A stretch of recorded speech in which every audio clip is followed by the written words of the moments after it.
In spite of his actions, Chavez was paroled in April 1994, whereupon he moved to live with his sister Isabel in Dallas.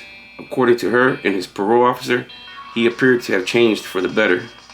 Although he struggled to find a job due to his convictions, man, that's, been there.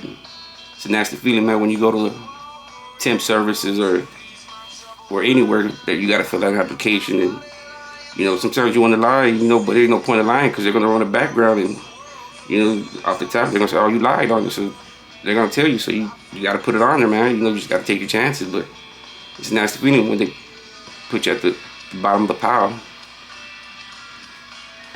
So with this time he's been paroled. He's in Oak Cliff. He finds a young dude by the name of Hector Crazy Fernandez, a 15-year-old mentally ill teenager who became fascinated with his older friend due to the knowledge of firearms and his willingness to defend him from the junior homeboys that were based at Oak Cliff that would harass him. So I guess he would look out for him. Being 15, and looked out for him, took him under his wing. Fernandez would later testify that they spent the majority of their time messing around and shooting a variety of firearms. Yeah, probably just kicking it, smoking it, shooting the gun. On March 22, 1995, Chavez, Fernandez, and Chavez's girlfriend Rachel Blanco went around cruising for new rims in Rachel's father's Lincoln Continental. While driving around East Davis, Chavez noticed a car in a car wash which had rims he really liked, whereupon he pulled over. He then got out of the car and threatened Jose Castillo, the car's owner, for his keys. Before Castillo could respond, Chavez shot him and took the keys, but did not take the car. 2 months later, on May 20th, Chavez and Fernandez carjacked and shot Pablo Hernandez at a parking lot in West Davis, stealing his Buick Regal. After the fact, the car was taken to Chop Chop and disassembled. Fernandez kept the vehicle stereo system, but Chavez decided not to take anything from it. So there you go, man. He's just a ticking time bomb. He shot the dude for nothing, didn't take his car. The second dude, he took the car, but didn't take nothing from it. So now it's a thrill. On July 1st, Chavez and Fernandez stole a Caprice from a Greyhound station and headed northwest Dallas. After stopping at a local Mexican-American nightclub, they stopped at Zapp's. Zapp's was on Northwest Highway. It was around that time, it was the club that people go to. They had a lot of murders, at that club. They met up with two other acquaintances who they convinced to join them. Chavez and Fernandez then got into the Caprice and sped towards Webb Chapel Extension. Yeah, I know Webb Chapel Extension. I've been up and down that street. A lot of murders happened there. Followed by Gonzalez and Ritz in the pickup truck while cruising around the apartment complexes. Chavez noticed 40-year-old Jose Morales, who was using a public telephone booth. Oh man, that telephone booth is still there to this day, man. But it's an awkward position where that telephone's at. It's right on the side of the road. It's at a convenience store, but it's right on the side of the road, man. To where if you ain't paying attention, man, anything can happen. That's what usually happens, People deep in conversation with their girlfriend, mad or sweet talking her, and not really paying attention to the surroundings, and shit happens. So they pull up to the telephone booth and ask the man whether he was still on the line. And when Morales exited the booth to respond, Chavez got out the car, drew a revolver, and shot him in the chest. He then went through his pockets, stealing a wallet with $2, and some credit cards. Then shot his victim again in the back before hopping back into the car and speeding away. He pulled over further down the road to talk to the shocked Gonzalez and Ritz, who had seen the shooting from afar, and warned them not to tell anyone or they would suffer the same fate. After Gonzalez and Ritz left, Chavez and Fernandez moved on. Over the next 4 hours, the pair committed several additional shootings, resulting in the deaths of multiple victims. The first to die was Susan Ferguson, a female security guard who was shot and robbed in an empty parking lot near the Stemmons Freeway. Stemmons Freeway, a lot of shit happens around there too. After shooting her, Chavez got back into his car and ran over her body. About 40 minutes later, the pair shot Kevin Hancock, a male security guard who was standing guard at the Indian Ridge apartment complex from which they stole a 9mm handgun. Hancock survived, but was left permanently paralyzed. 10 minutes later, Chavez and Fernandez went to East 9th Street, where they robbed and then shot 3 men. Jesus Brasino at gunpoint. Brasino was killed while the other 2 were wounded, but later recovered from their injuries. One of the men reportedly tossed a wad of cash onto the hood of the car in an attempt to convince the attackers to spare them. They say them people threw a wad of money up there and the dude didn't want it. He just wanted to create terror, you know. Like this, where Chavez broke into the, but this one of the men tossed a wad of cash into the hood in an attempt to convince the attackers to spare them, but this was apparently ignored. About an hour later, the pair went to Kid Springs, where Chavez broke into the pickup truck of Alfonso, who was making out with his girlfriend Maria. Contreras was shot after he refused to surrender his wallet, whereupon Chavez got into the truck, drove into an isolated road near Trinity River. Man, ain't no telling how many bodies that Trinity River holds. They've been throwing bodies in that river for the longest. Dumping his victim's body along the way, after arriving at his intended destination, he forced to shock Maria to exit the vehicle and ran her over. He hadn't even shot her, man. He just ran her over. But she survived. Chavez then ordered Fernandez to finish her off with his handgun, which he did. You know, he had already put him under his wing and showed him, man, you know, you want to be rolling with me, this is what you got to do. And the pair then drove the truck to Chavez's house, where they picked up some gas and then went to exit off I-35, where they torched it. 2 days after the shooting, Chavez got into an altercation at a parking lot of a tire shop on West Davis with 2 men. He threatened to shoot both of them if they did not move their car, and when one of them told him to go ahead and do it, oh man, it was the wrong guy to tell him that, man. You know,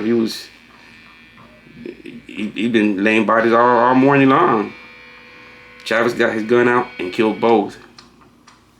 As he attempted to drive away, he aimed his handgun from the driver's window and opened fire on Antonio, who was standing in the front yard of his mother's house.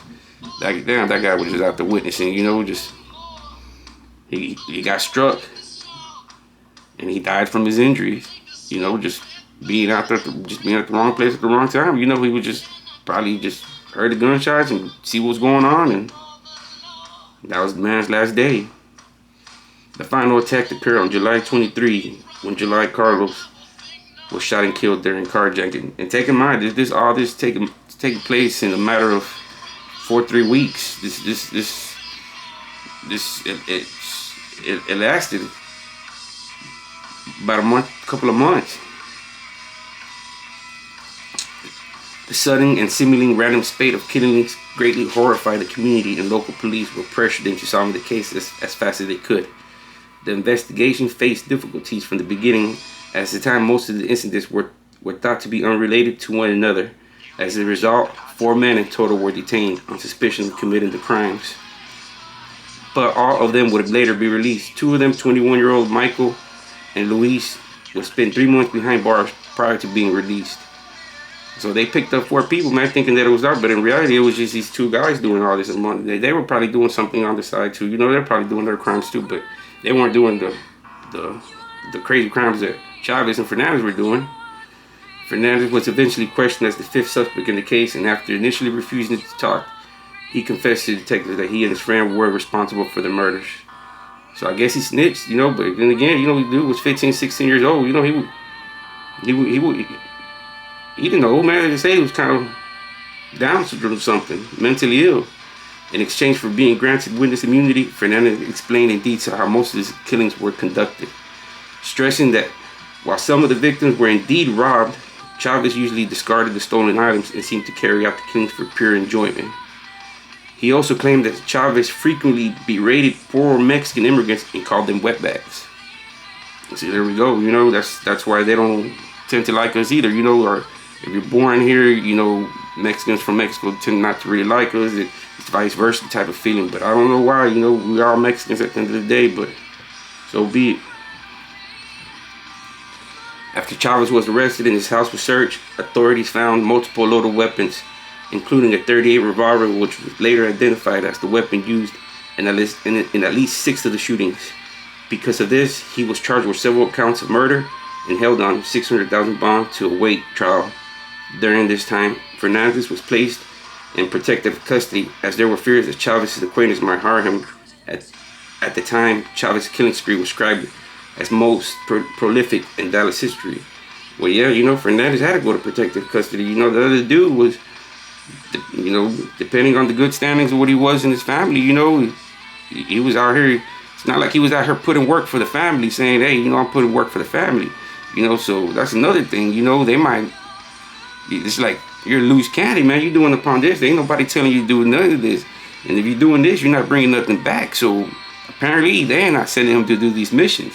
He's just doing these missions on his own. I guess that's what they called him, a serial killer. Before his murder trial would start, charges in 5 of the murders were dropped in favor of prosecuting Chavez. Damn, so he got lucky, man. I guess they charged him with, they dropped 5 for the one that had the most solid evidence, the murder of Jose. On the first day of testimony, Chavez was accidentally hit by electric shock from the belt of the bed, resulting in the temporary 100%. And so they shocked him, but I guess by accident. When the proceedings resumed, prosecutors presented evidence from the other slayings and mortuary photographs to illustrate the brutality of Chavez's and Fernandez's crimes. In response, his attorney argued that Fernandez and another man previously considered the suspect, Jamie Gonzalez, were the actual perpetrator and were attempting to frame his client. Nah, this guy was the one with the TS tattoo showing everybody off. He was the one itching for the bodies. Maybe he was the one with Down syndrome. Proceedings. Chavez seemed jovial, only occasionally smirking to the victim's family members in an attempt to antagonize them. That's kind of messed up, man. You kill these people for no reason, man, for a few dollars and really for no outcome, no benefits of you doing that. There was no monetary value of taking these people's lives. Due to the overwhelming against him, the jury found him guilty on all counts and sentenced him to death after less than 2 hours of deliberations. During the sentencing phase, a smiling Chavez was allowed to take the stand and profess innocence before the court claiming that he was not guilty. Over the next years, Chavez repeatedly attempted to appeal his death sentence, but the relevant courts rejected each of his appeals. After his appeals were exhausted, his execution date was scheduled for April 22, 2003. And so, he was only on death row for like not even 10 years. They wanted to get the dude out the way. On the aforementioned date, he was executed via lethal injection at the Huntsville unit. While preparations were being set up for the process, Chavez smiled and grinned to his family members who had come to witness his execution. Yeah, that's cold, man. I wouldn't want to be in that guy's situation, telling my loved ones are gone, but then you put yourself there, Before his execution, Chavez made a final statement, seemingly expressing remorse for his actions. To the media, I would like to tell you, all the victims and their loved ones, that I am truly, truly sorry for taking their loved ones' lives. And I hope that they will find it in their heart to forgive me for what I did to them. I am a different person now, but that does not change the fact of the bad things I have committed. God can give you the same peace He gave me, and He can be in His hands. And to my beautiful family, be strong. Remember what I said. God is the way, the truth, and the life. Okay, Warden. He's ready. Man, so at least he said, at least his final words, man, those were the man's final words, and from what he said, it seems like he probably found God in his heart and he was ready to go, Well, that's going to be that, hopefully I like it, hopefully I can drop another one on some other topics around my state. Hopefully I like it and enjoy it. And don't forget to hit that like and hit that subscribe button. Sorry for the stuttering. In time it will get better. Any kind of comment, negative, positive, well taken. Thank you. Stay tuned.